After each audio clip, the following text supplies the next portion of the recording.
today's episode, I'm sharing with you a price breakdown of everything that I spent on a 7-day, 6-night trip to Vienna, Austria. My name is Dani Walker. Welcome to the channel. I'm a content creator and I work remotely, so I am able to create fun episodes like this and travel while I work. So at the beginning of the summer, I took an impromptu trip to Vienna. There are pros and cons to this, and I'm going to share all of them in this episode so you can learn from my mistakes and plan an even better trip.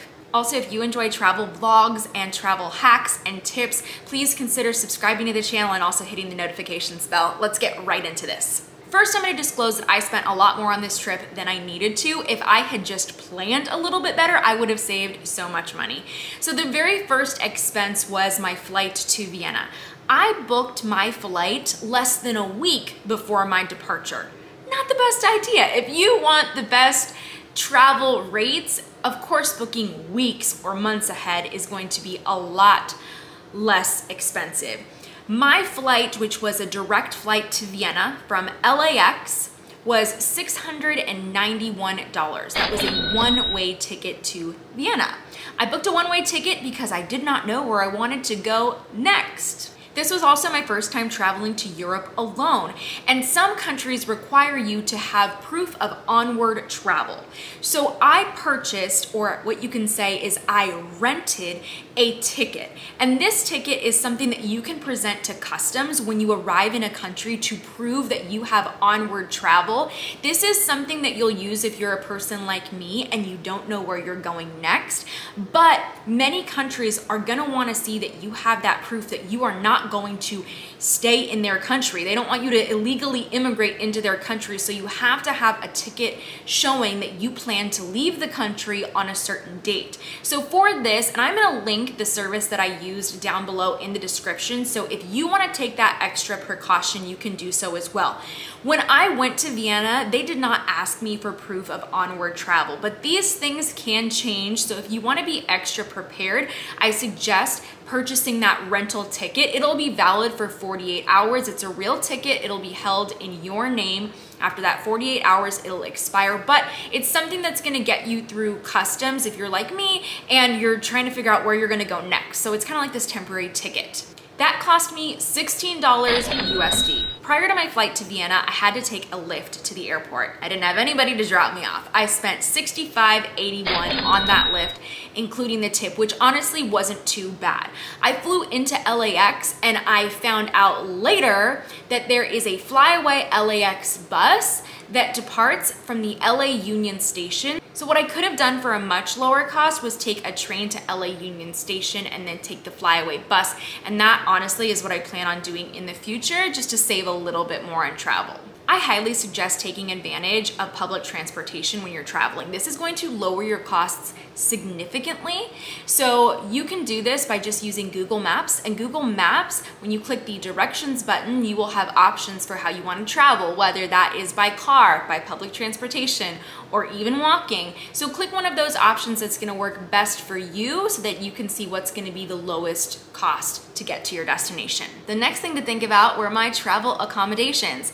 Since I booked everything last minute, I spent a little bit more than I wanted to, or a little bit more than I needed to. My Airbnb was $519.27. That was actually a higher priced Airbnb than a lot of the other ones in the area.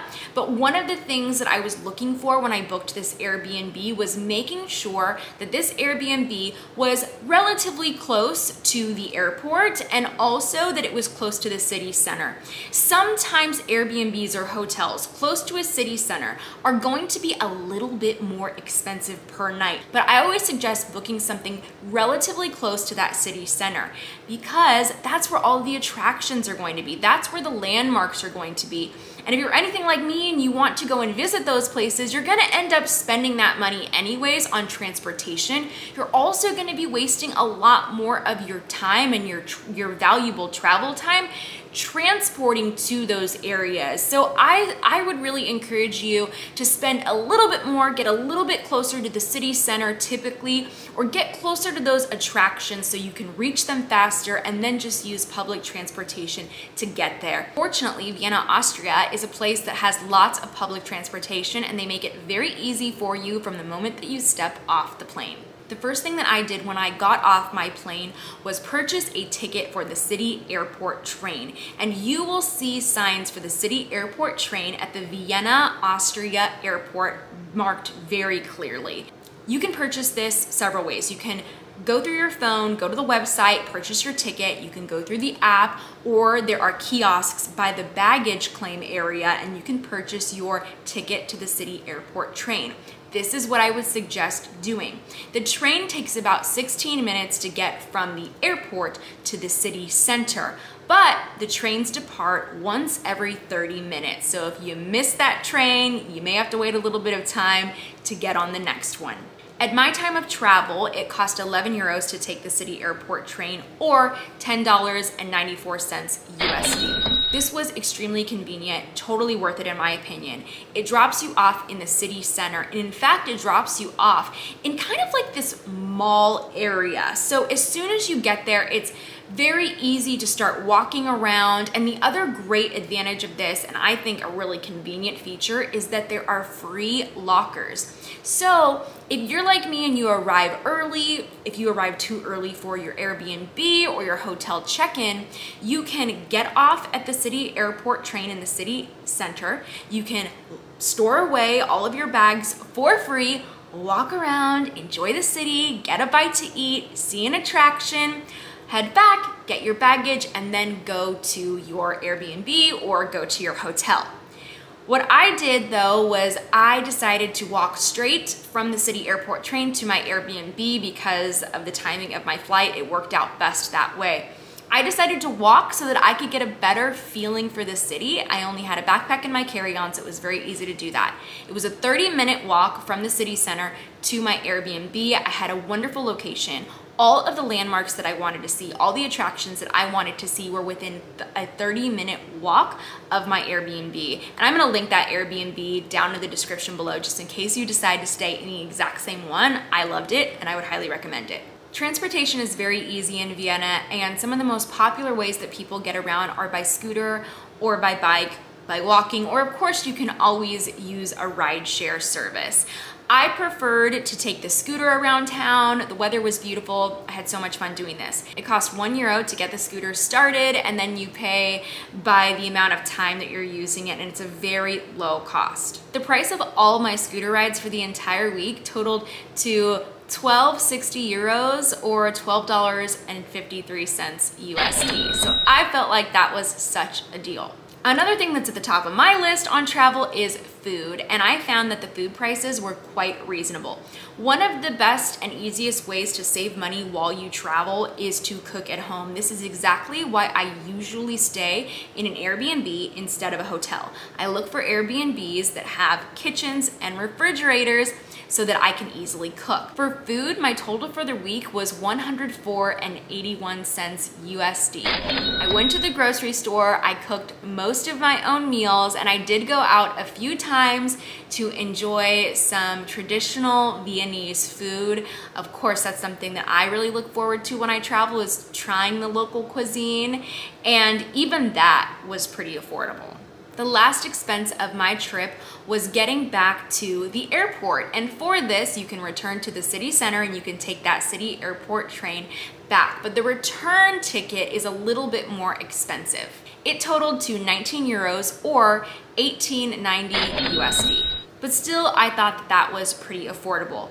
Now, at the beginning, I mentioned that I booked a one-way ticket to Vienna, Austria, so I know that if I had booked a return ticket, of course, that would have affected the price. After Vienna, I decided to go to Poland, and I booked that ticket last minute as well, which I would not recommend. I booked within about 48 hours of departure, and that flight cost me $117.29 USD. That would have been significantly less if I had planned the trip and if I had booked ahead of time.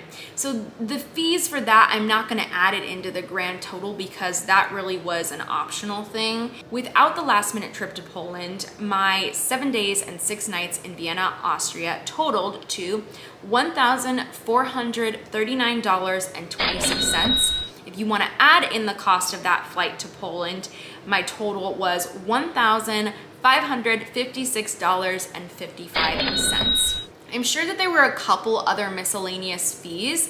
I did pull out cash, so I know that I paid a foreign transaction fee at some point, or an exchange fee, which was a very small amount. It was something less than $10. The other thing I should mention is that I did not purchase any souvenirs. That wasn't anything that I was interested in, and I did not purchase any tickets for attractions. Everything that I experienced was free, and if you want to see all of that, if you want suggestions, if you plan on going to Vienna, Austria, then you can watch the vlog that I dedicated to that one for some ideas and inspiration. And I hope that'll be helpful to you on your next trip. So if you enjoyed this episode, if you want to see more like it, please consider subscribing and supporting the channel by hitting that notifications bell. It would really help me out. I greatly appreciate it. It helps me to make more episodes like this. If you have any questions about travel that I can answer for you, leave those down in the comments below. I'd love to hear them. I greatly appreciate you watching this episode though, and I really hope to see you next time.